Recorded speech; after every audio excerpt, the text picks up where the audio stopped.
Hello YouTube, welcome back to another video. Today's task is to fit the world's most expensive brake pads to the front of a Fiesta ST.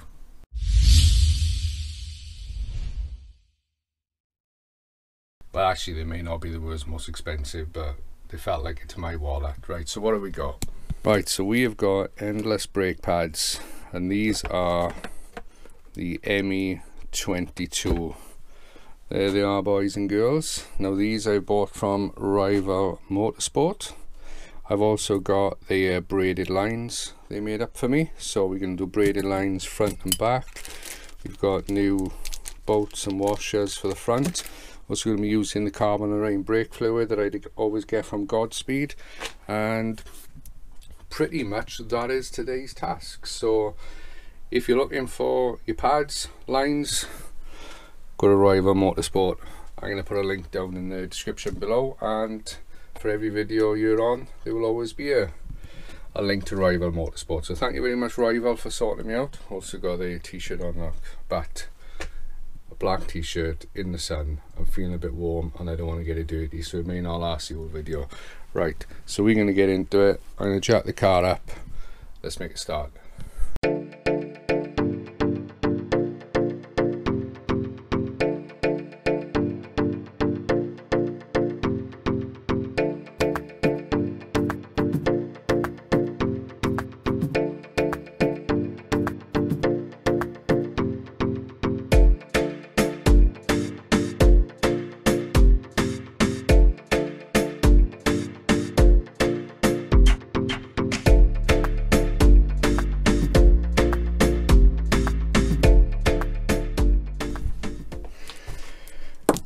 Quality on these brake lines is looking really good. You get a choice of colours as well. I chose blue because I've got blue parts on the car, as you know, the hoses and stuff match the brake pads as well.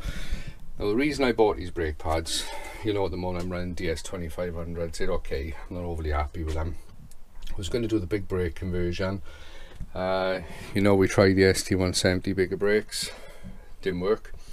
I then bought the conversion brackets to do a Brembo conversion. You may remember me discussing that. Then I discovered someone called Tom Porter. Have a look at his Instagram, Motorsport. Now I asked him, what are you using for brakes? And he told me he's using the endless pads. Now he's pretty quick in his Fiesta, so I trusted judgment. There was also a couple of others who were banging on, I need to get endless from the Fiesta groups, and that's Joe and Dean. So thanks to you, I am now giving them a try. So hopefully we will be able to stop with confidence, because the DS2500s just didn't give me the confidence I wanted. So yes, let's hope they do me well. Right, so what I'm going to do now is, rather than disconnect the caliper off the carrier here, I'm going to take the old carrier off, because I got to get the discs off to clean the discs of the old pad deposit. So I'm going to put the whole lot off, see if I can change the pads that way. Also worth showing you, I don't know if you can see,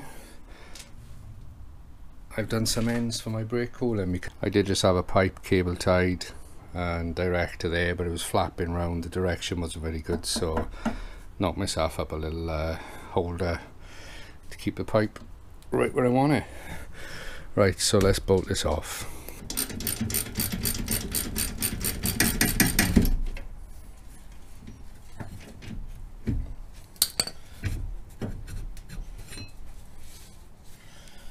Right, so I don't have to worry about hanging the caliper on the pipe because they're getting changed. Disc off. Yeah, and we'll be able to pop the pads straight out of there. Right, so with the pads off, I want to show you something. If you look at the disc, can you see the outer part of the disc? It just hasn't been touched by the pad. That's because for some silly reason, the pads are much smaller than factory, so they don't cover the old discs, and this is why I'll never use Frodo again on a Fiesta. If I put the two pads together, let me put the camera down there a minute.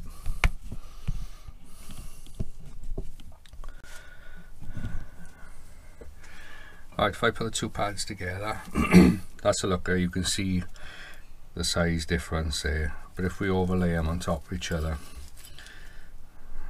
If I put that to the end there, look at the pad size difference.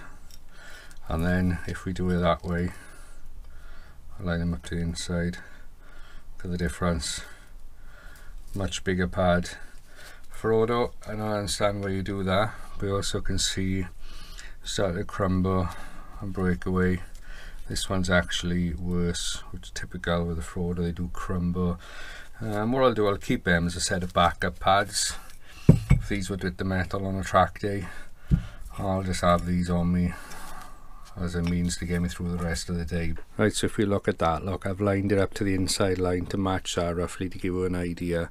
But look at that, it comes right to the outside of the disc, so that alone should be an improvement.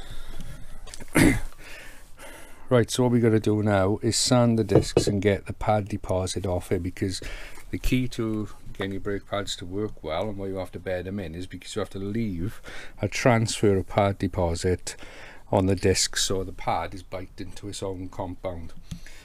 So I've heard, and apparently that's what gives better brakes. If you don't get through that bedding in process and get that pad transfer, your brakes will never be as effective. So because that's got transfer from a 2500 pad, we got to sand that off to leave a fresh disc ready for the endless to bed to. 80 grit disc, the instructions said 80 or 120. I got an 80, so we clean him right up.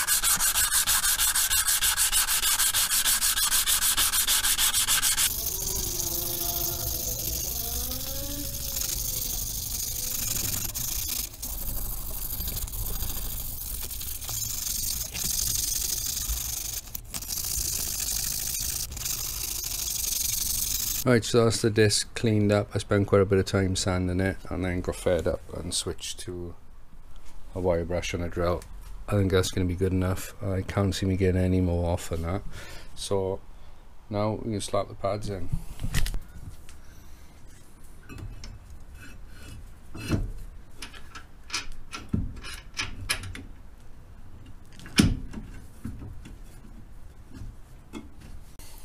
Right, so that's the pads on. What I'm going to do now is do the other side, then I'll come back and we'll start on the lines for the old car. Right, that's it, pads are done both sides. Now it's time to start on these beautiful bad boys. So what I'm going to do is pull this clip out here. We get a light view. Right, pull this retaining clip out, slacken that, whip him off and swap one at a time and hopefully lose as little fluid as possible.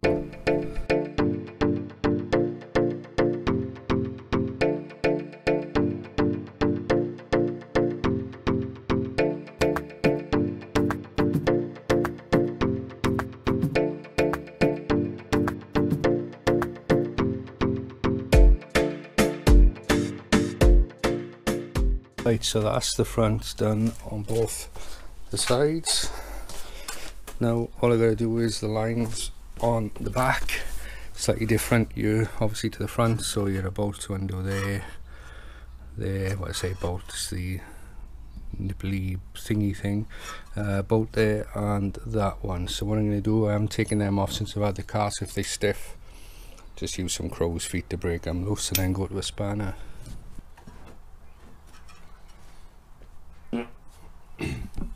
Alright, so that's it. Back's done. That's quite straightforward really. Just the 3 fittings as I said. Now on the other side and I'm done. Right, so that is it. All 4 corners are done.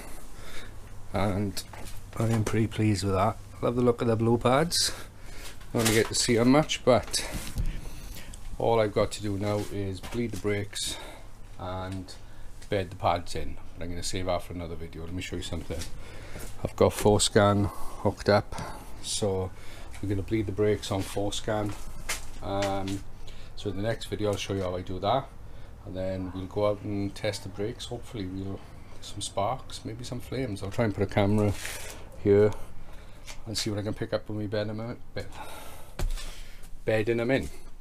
Right, so thank you for watching the video. Thank you to Rival Motorsports for sorting me out these parts. One thing worth noting, Rival, you've been amazing, as all the other companies will sponsor me and support me, but being sponsored doesn't mean parts are free, so I have paid for them, but I did get a good discount and I'm very grateful for that. So thank you very much for watching this video. I will see you on the next one. Bye.